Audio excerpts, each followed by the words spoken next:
All right. On behalf of the entire Dataiku team, I want to thank everyone who's here for joining us for Dataiku Product Days. My name is Lynn Heidman. I'm heading up the product marketing team at Dataiku. And this is, I believe, like I was saying, if for some of you who had joined early, our third or fourth Dataiku Product Days over the last couple of years. And I think every time it rolls around, the team gets super energized by seeing all of the interest from you all out there in deep diving into Dataiku. And we kind of get energized by just connecting with all of you. So don't be afraid to participate in the chat, in the Q&A. I'm very excited to kick off this edition of Dataiku Product Days with two very special sessions. I'm joined here live by Clémence Denac, our CTO and co-founder, and I'll also be joined shortly, if she's not here already, by Sophie Dionnet, who is our Global VP of Product and Business Solutions. And these first two sessions of the week are billed as two separate sessions, but actually we hope that you'll stay for both because both Clément and Sophie are going to be providing some important insights into how we at Dataiku are thinking about the future of our space and what's on the horizon in terms of product development. So Clément will kick us off now. Clément, the floor is yours. Thank you very much, Lynn. Hello, everybody. I am so happy to be welcoming all of you at this new edition of the Dataiku Product Days and excited to see people coming from so many different locations. As Lynn just said, today our goal is to give you a glimpse, or maybe more than a glimpse, of how we see the future, how we see the space of data and analytics evolve, and how Dataiku will help you through these transitions. But as often, in order to think about the future, it's always a bit useful to look a bit at the past. And the past for Dataiku started in 2012 when we started Dataiku. And I want to go a bit about why we did that and what was the journey until now. So as I just said, we started working on Dataiku in 2012. And everybody knows what was happening in 2012, the end of the world. But a bit more seriously, in 2012, there was one thing that everybody was talking about. It is how data scientist was the best job, the sexiest job, it was said at that time, of the 21st century. Everything was about data scientists, and at that time, these were people that were extremely hard to find, extremely hard to retain, and so there was a big shortage of data scientists. And one of the big things we decided to work on at Dataiku is how can we make sure that every company can benefit from data science, and for that can make their data scientists more productive. So we started working on improving the productivity of data scientists. And that was all the idea of our initial development. One thing that is very clear when you look at these, which were one of our very, very first pitch decks, was that we did not have any graphic designers at that time, and that we had to do with what we could. Still, we were always focused on making data scientists more productive, but that has evolved. And you know it, most of you know it. You may not consider yourselves as data scientists. We don't believe that there are data scientists and there are non-data scientists. We believe it's much more of a continuum, but we have transitioned to helping all profiles. And this is really the core of the value of Dataiku. It is the universal AI platform for all profiles to work together collaboratively on data and analytics projects. So we have evolved a lot since this started. And I think there is one thing we can confidently say is that one of the only constants of the world of data and analytics in the past, 12 years, but even more when you go to the first history of BI, etc., is that the change is the only constant. The ecosystems, the tools, the people, the data, all of that has changed. Interestingly, when we started working at Dataiku, Hadoop was all the rage for the tooling of your, what was called at the time, big data. And that is a bit funny because I searched for that this morning. Some of you will remember the names of Hive, Pig, and Cascading, but weirdly enough, a lot of these answers talk about Dataiku, probably because at that time we were the only people who talked about cascading because it was not very common. But again, that was 2012. There was Hadoop, then there was the rise of Spark, the rise of Pandas, then there was the progressive move to the cloud. Then people started talking about that small thing called deep learning, or rather that old idea of deep learning that suddenly became more feasible thanks to GPUs. And things constantly change. And what I wanted really to say here is that Dataiku has evolved with this ecosystem, has changed with that, and we have accompanied our users, you, through that journey, through history, and through the constant change of the data analytics and now AI world. And we are here to accompany you through that path for the next 10, 20, well, who knows, years. And when we talk about change in the data and AI space nowadays, typically, we think about that tiny thing called generative AI. It's a new thing. You may not yet have heard about it. Joke aside, yes, generative AI is a big change in the way data AI analytics works, but very importantly, it is another big change along a very long journey of changes. What we believe is that this is a new tool, a very complex, very shiny, very powerful tool, but like all tools, it belongs into a toolbox.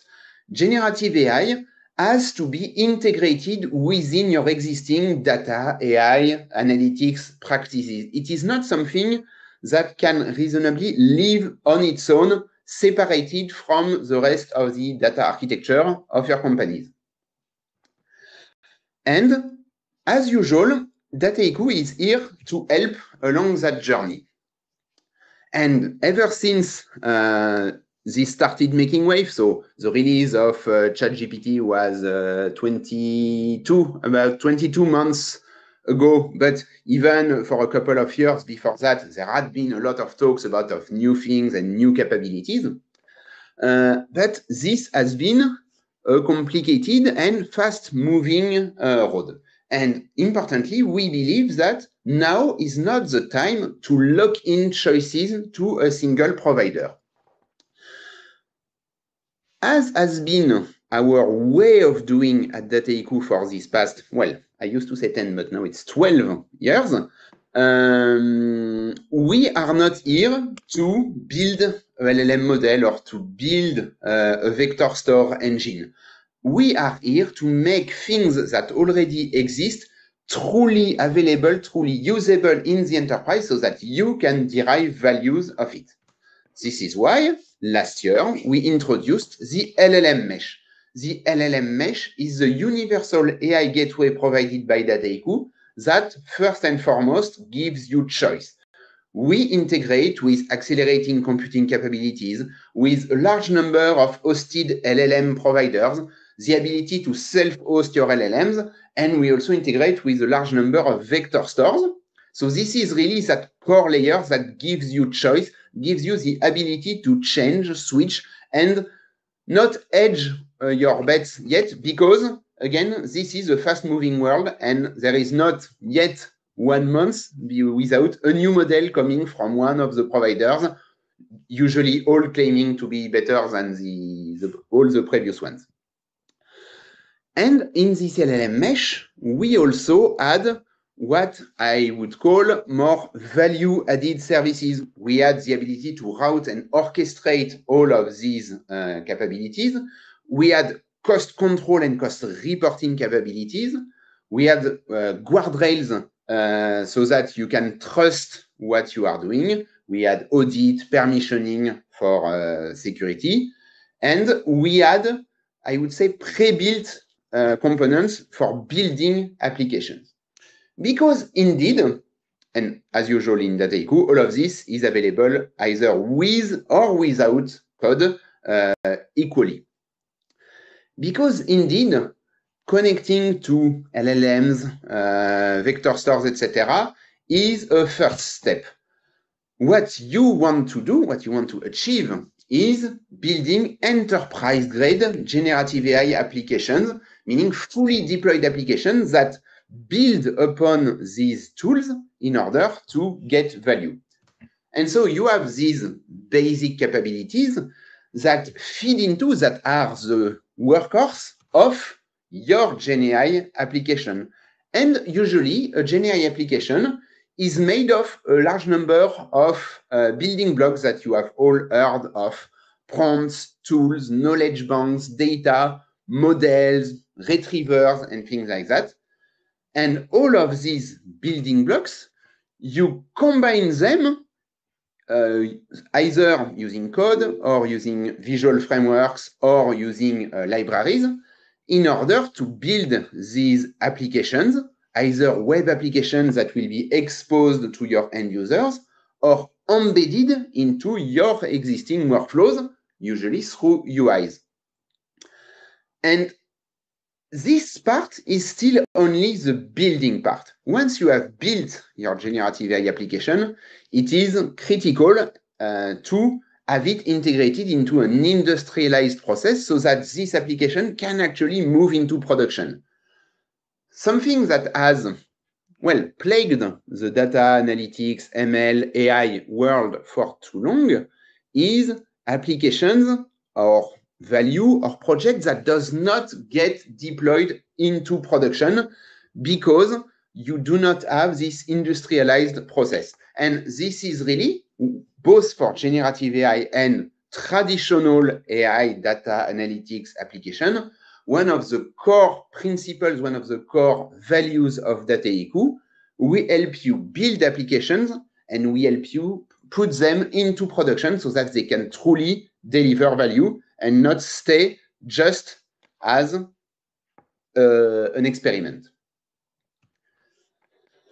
And so for that, for developing GenAI applications, indeed, we provide you the LLM mesh, the core layer, but we also provide you with a generative AI application building frameworks with LLM-based recipes so that very quickly you can start doing common natural language processing tasks. The Prompt Studio, which is our interactive development and testing environment for prompts. Dataiku Answers, our chat interface, a fully featured ChatGPT-like interface that you can build on top of your secure LLM and knowledge. The ability to fine-tune LLMs, and the ability to create your own agents for building more complex applications.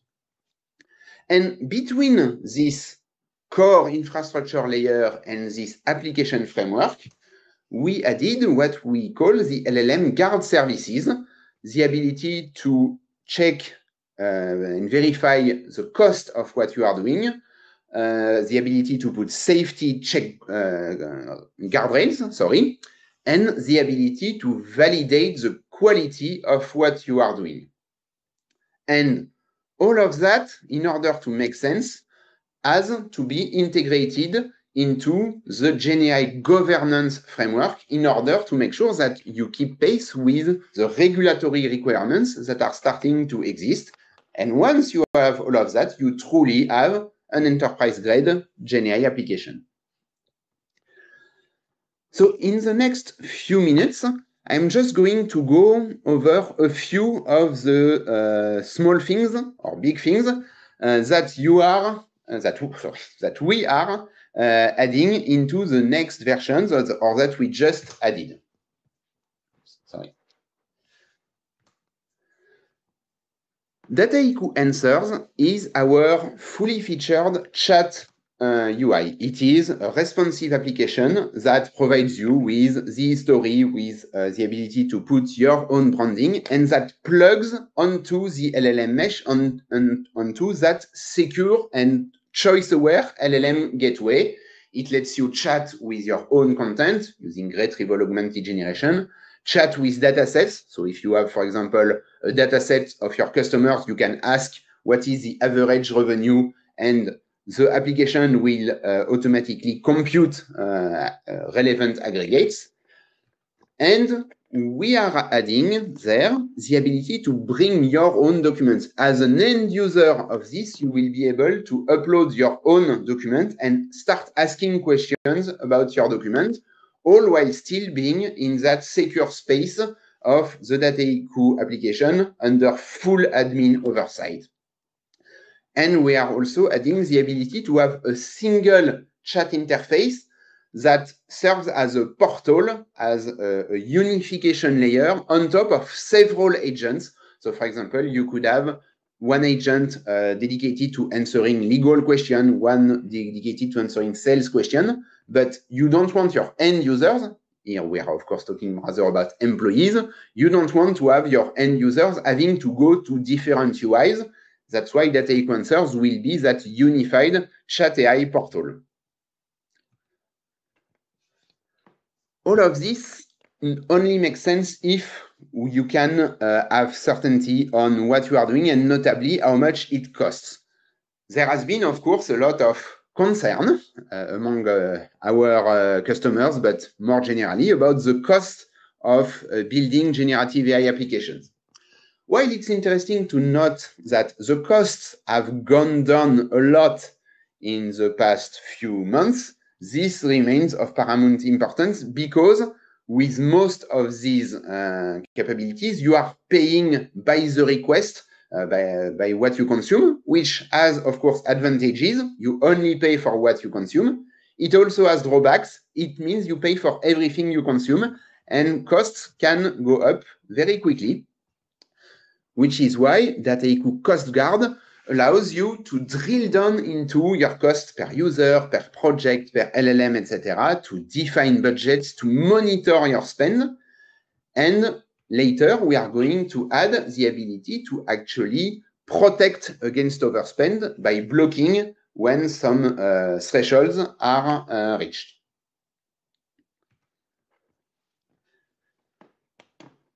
As we said, building an application, checking that it remains secure, checking that it doesn't cost too much is good, but you need to ensure that what you are building actually gives good quality answers.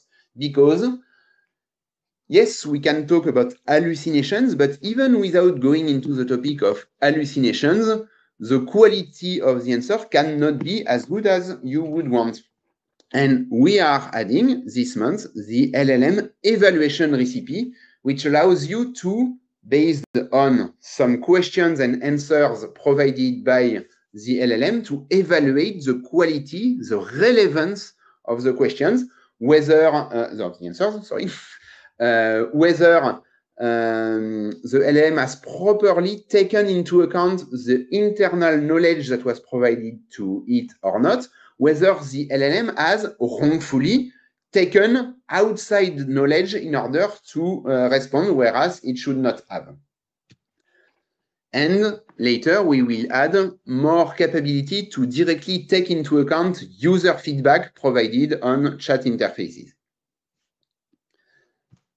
And finally, we've talked a lot about governance, and we believe that in order for it to be successful, generative AI applications need to be fully governed, accounted for, especially with the fast rise of LLM and AI regulation, especially in some parts of the world, which is why we have introduced the LLM registry, which allows you to qualify and document the usage that is made of LLMs, of generative AI, more generally speaking, into your models, into your applications.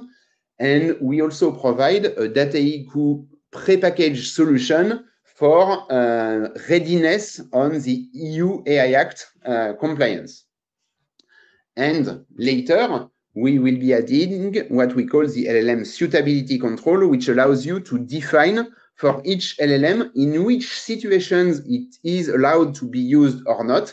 For example, you could use an OpenAI provided LLM for less sensitive applications, but the most sensitive applications, for example, processing personal data, you could say that it has to be restricted to self-hosted LLMs because you don't want any such data reaching OpenAI or any other third-party provider. So it's really this set of capabilities at the infrastructure level, at the application level, with a guard service layer in between, and all within a governance framework that you can build generative AI applications at scale using Dataiku. Thank you very much.